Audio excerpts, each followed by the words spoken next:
에베소서 3장 1절로 13절 말씀입니다. 제가 갖고 있는 성경 신약 311페이지에 있는 에베소서 3장 1절로 13절 말씀입니다.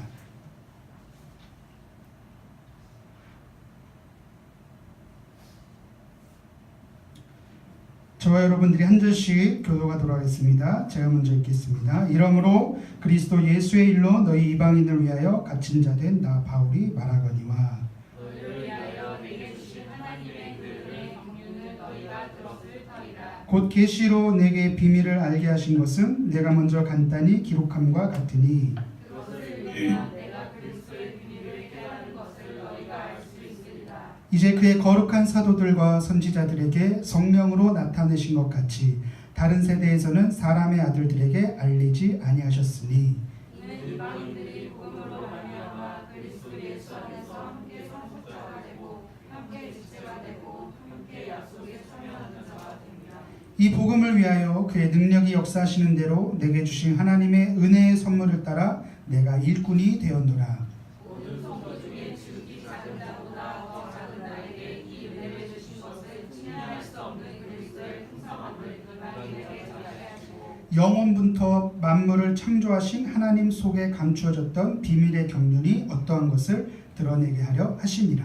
이는 이제 교회로 말미암아 하늘에 있는 통치자들과 권세들에게 하나님의 각종 지혜를 알게 하려 하시니 곧 영원부터 우리 주 그리스도 예수 안에서 예정하신 뜻대로 하신 것이라.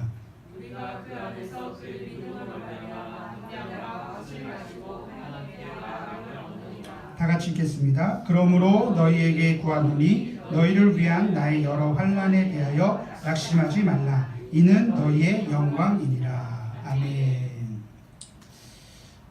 대부분의 성서 신학자들은 에베소서가 쓰여졌던 시기를 대략 바울이 로마의 감옥에 갇혀 있던 당시로 추정합니다.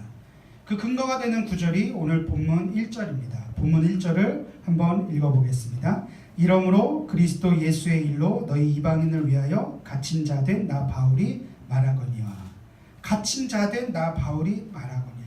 자신이 갇힌 이유에 대해서 두 가지를 제시합니다. 하나는 예수님 때문에, 하나는 이방인 때문에 갇혔습니다. 우리가 그동안 에베소서 1장과 2장에서 하나님의 은혜와 구원, 그리고 그리스도 안에서 하나됨, 그리고 그 모든 일을 행하시는 하나님에 대한 장엄한 찬양의 서사가 사실은 감옥이라는 환경과 상황 가운데서 쓰여졌다는 사실을 우리는 오늘 3장에서 볼 수가 있습니다. 그러니까 외롭고 쓸쓸하고 언제쯤 여기서 풀려날지 모르는 그러한 상황에서 그 하나님의 장엄한 구원의 계획과 예수 안에서 누려지는 복, 그 안에서 누려지는 화평을 기록한 것입니다. 그만큼 바울에게 있어서는 복음은 대단히 소중하고 중요한 것이었습니다. 바울에게 복음이라고 하는 가치는 감옥에 갇혀 있어도 될 만큼 소중한 것이었습니다. 그래서 자신의 후임이었던 디모데에게 디모데후서 1장 8절에서 바울은 이렇게 말합니다. 우리 화면을 보시면서 함께 읽어보겠습니다. 시작. 그러므로 너는 내가 우리 주를 증언함과 또는 주를 위하여 갇힌 자 된 나를 부끄러워하지 말고 오직 하나님의 능력을 따라 복음과 함께 고난을 받으라. 갇힌 자 된 나를 부끄러워하지 말아라. 감옥에 갇힌 나를 부끄러워하지 말고 너도 이런 고난을 받으라고 권하기까지 합니다. 사실은 감옥에 갇혔다라는 표현을 하지만 오늘날로 바꾸면은 구속된 거죠. 로마 법정에서 바울에 대해 법정으로 구속을 명한 것입니다. 예수님을 만나기 전에 바울은 잘 나갔죠. 로마 시민권이 태어날 때부터 보장되었던 사람입니다. 최고의 학문, 율법교사 가말리아 문해생 중에 수제자였습니다. 집안도 학식도 신분도 무엇 하나 빠질 것이 없었던 사람이 감옥에 간 거예요. 구속수사를 받고 있어요. 그런데 바울은 그것에 대해 전혀 부끄러워하지 않습니다. 오히려 나와 같이 고난받을 것을 종용합니다. 여러분, 우리가 역대 대통령이나 정치 경제계 인사가 호송줄에 묶여 수갑을 찬 채로 호송차에 오르는 것을 미디어를 통해서 볼 수가 있습니다. 그 그때 표정이 어떻습니까? 수치심으로 일그러져 있습니다.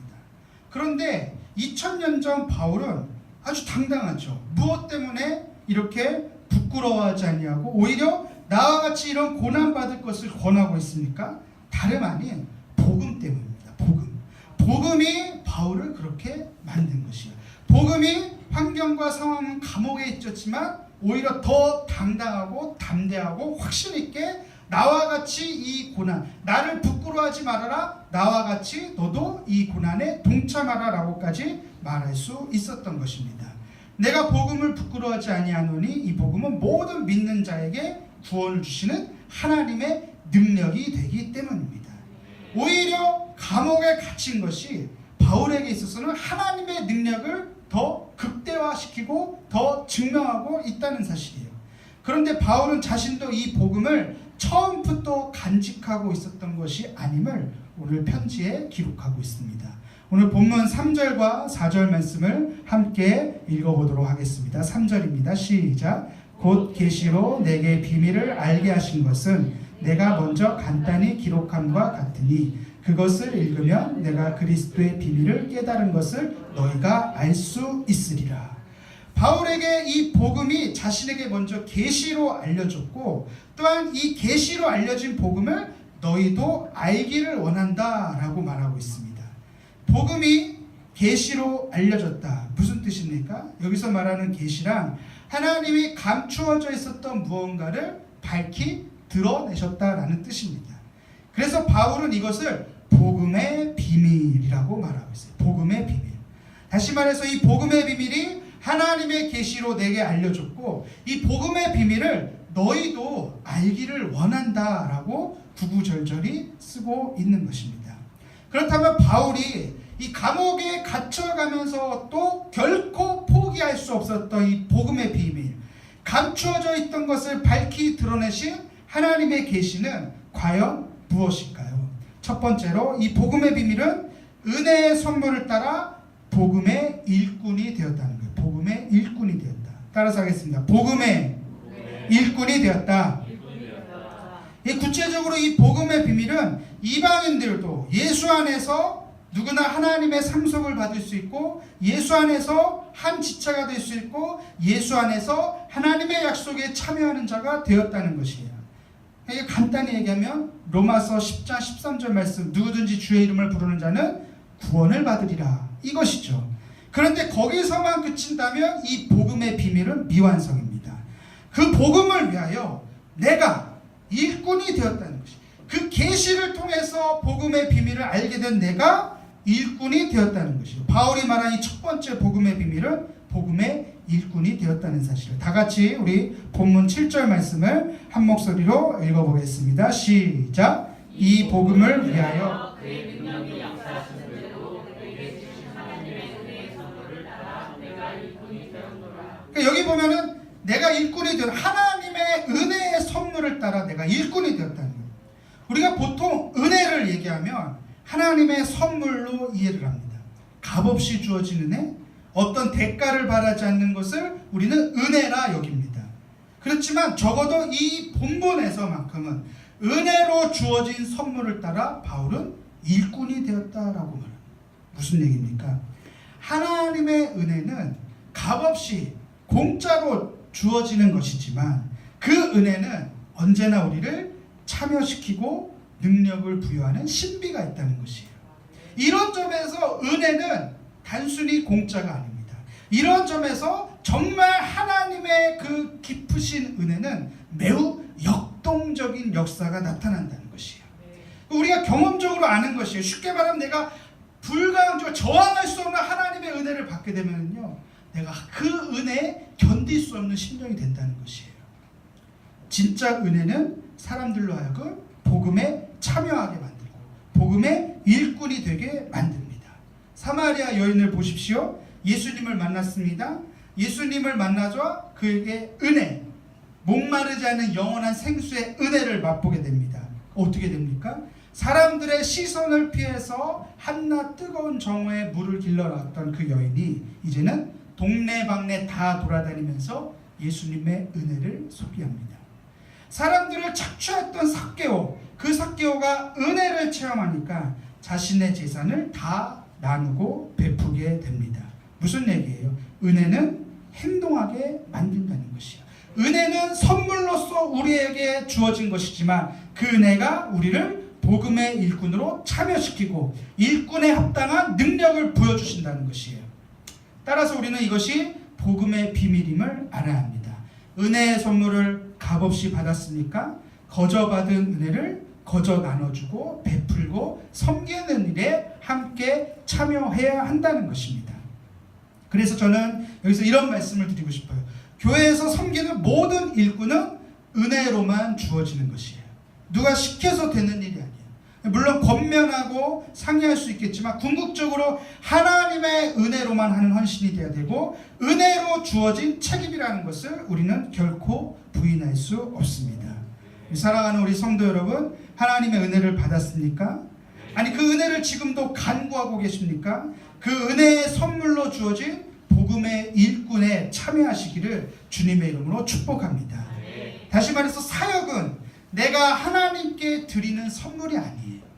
우리가 사역을 하면서 내가 하나님께 헌신한다, 내가 하나님을 위해서 이 일을 한다라고 생각하지 마십시오. 그것은 반대로 사역이라는 것은 하나님이 우리에게 주어진 선물이라는 사실이에요.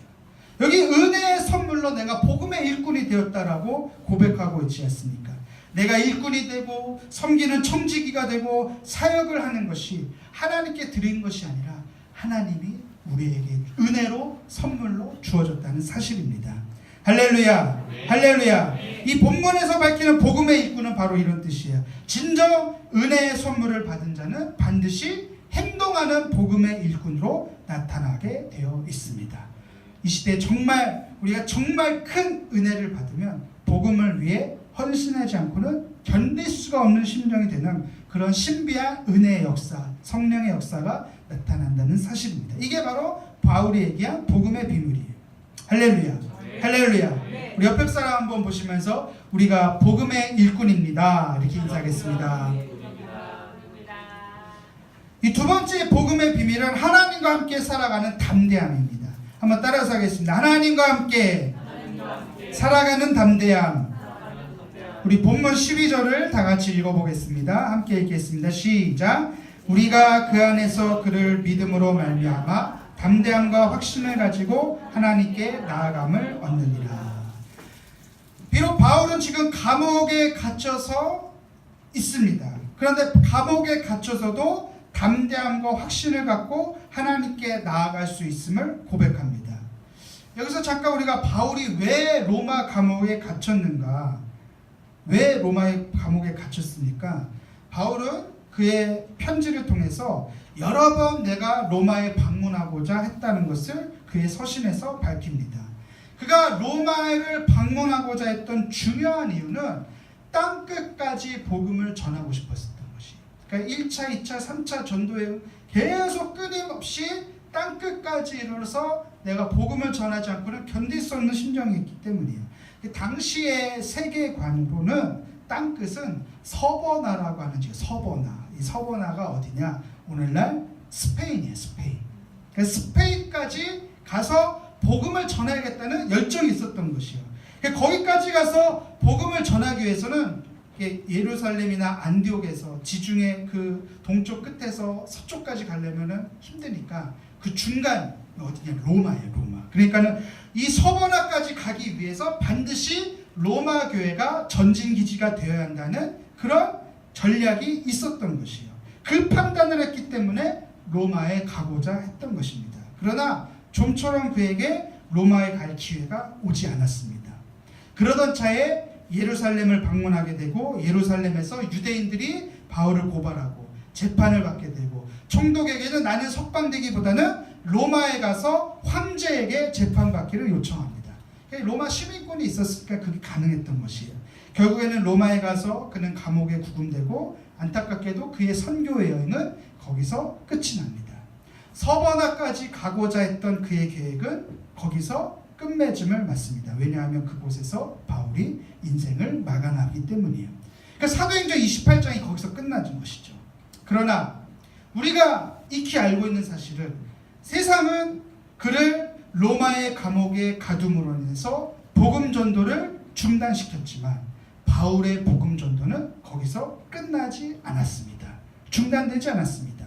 비록 감옥에 갇힌 상황이었지만 오히려 복음의 진보가 되었음을 바울은 여러 번 빌립보서에서 말을 합니다. 로마의 감옥에 갇혀서 그냥 감옥에 갇혀 있어서 이 로마 시민권이 있었기 때문에 거의 가택연금 수준의 가치가 있는 신분이었죠. 그러니까 로마의 귀족들이나 고위 관료들, 심지어는 황제가 거하는 궁궐 안에 있는 사람들에게까지도 바울이 방문을 해서 복음을 전할 수 있었던 것이에요. 그리고 이 로마의 감옥에서 몇 권의 성경이 쓰여졌고 마침내 이 복음이 전 세계에 전파되었고 저와 여러분들이 이 복음으로 인해서 오늘 이 자리에 있게 된 것입니다. 할렐루야. 할렐루야. 그러니까 간단히 말해서 세상은 바울을 감옥에 가두었지만 바울은 오히려 그 감옥 안에서 온 열방을 향해서 복음을 전한 것이에요. 결국 그의 담대함과 확신, 우리가 하나님 앞에 담대함과 확신을 가지고 나아갈 수 있다, 이 고백이 옳았던 것이에요. 이것을 우리는 믿어야 합니다. 결국 복음 안에서 우리는 담대함과 확신을 가져야 합니다. 하나님께 나아가자는 그가 계신 것과 그가 우리에게 반드시 상 주시는 이심을 믿어야 한다는 것이죠. 살아생전에 바울이 비록 보지는 못했지만 그는 믿음으로 바라본 것이에요. 믿음으로 바라보고 믿었던 것이에요. 그의 죽음 뒤에 온 열방에 복음이 전파되는 것을 저와 여러분들이 지금 보고 있지 않습니까? 할렐루야. 할렐루야. 여기에 복음의 비밀이 담겨 있습니다. 사랑하는 우리 성도 여러분, 인생이 결코 쉽지가 않습니다. 여러분 앞에 서 있는 저도 마찬가지입니다.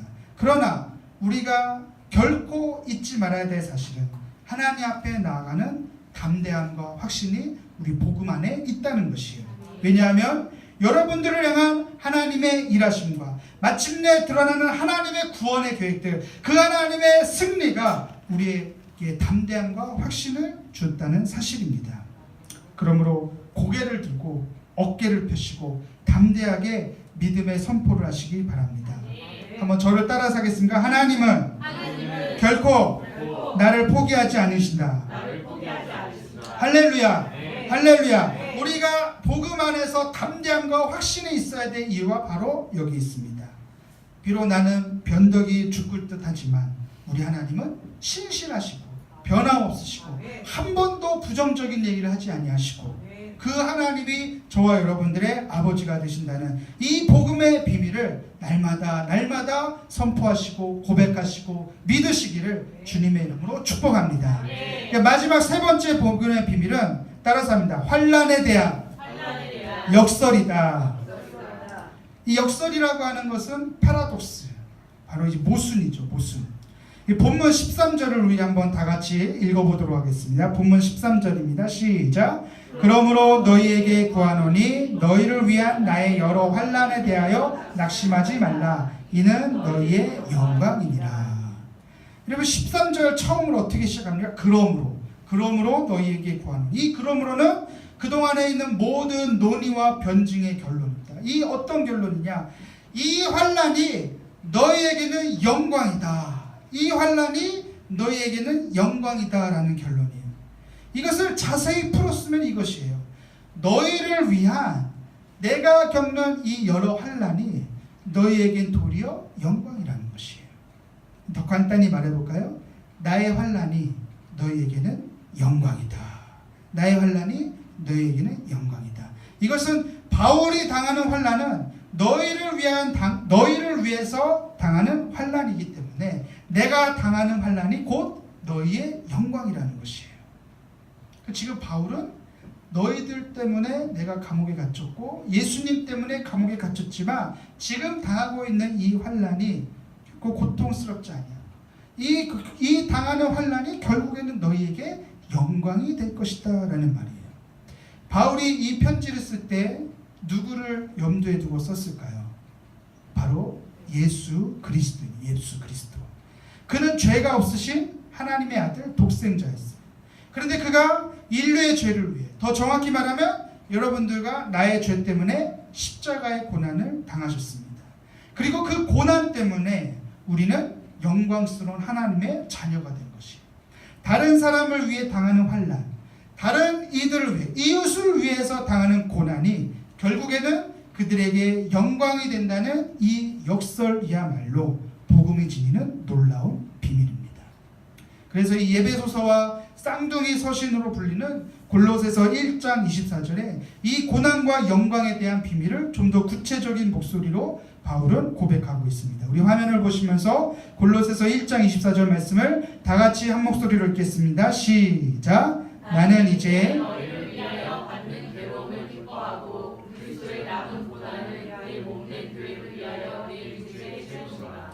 너희를 위하여 받는 괴로움을 내가 기뻐하고, 그리고 그 고난이 결국에는 그리스도의 남은 고난에 참여하게 된다는 놀라운 사실을 바울은 얘기하고 있습니다. 사랑하는 우리 성도 여러분, 몸된 교회를 위해 섬기고 애쓰는 가운데 고난이 찾아왔습니까? 하나님의 말씀에 순종하다가 어려움이 찾아왔습니까? 바로 그 순간이 예수 그리스도의 고난에 동참하는 영광스러운 순간인 것을 믿으시기 바랍니다. 우리가 그 고난의 동참함으로 인해 내가 더 예수님을 닮아가게 되고, 내가 더 예수님의 길을 따라가게 되고, 그 고난의 동참함으로 그 고난 뒤에 나타날 영광을 보게 된다는 것입니다. 할렐루야, 할렐루야. 그래서 우리가 오늘 이 복음의 비밀 세 가지를 꼭 기억했으면 좋겠어요. 복음의 비밀 무엇입니까? 첫째는 하나님 앞에 나가는 담대함과 확신이 있다는 것이. 하나님 앞에 나가는 담대함과 확신, 그리고 그리스도의 남은 고난에 우리가 동참한다는 것이에요. 복음의 은혜의 선물로 복음의 일꾼이 되었으니까 그 비밀에 우리가 확신으로 고백했으면 좋겠습니다. 저를 한번 따라서 하겠습니다. 예수님의 고난에 동참하자. 동참하자. 할렐루야. 우리가 그 복음의 비밀에 동참할 때 우리 교회는 더 복음의 능력이 충만하게 될 것입니다. 예수 그리스도의 영광으로 충만한 교회, 나아가 복음의 능력이 나타나는 영광스러운 교회가 될 것입니다. 이 복음의 비밀을 통해서 우리가 누려지는 이 세상에서 당하는 모든 환난이나 공고나 염려, 그런 모든 것들을 당당하게 이겨내는 믿음의 용사가 다 되시기를 주님의 이름으로 축복하겠습니다. 축복하겠습니다. 기도하겠습니다.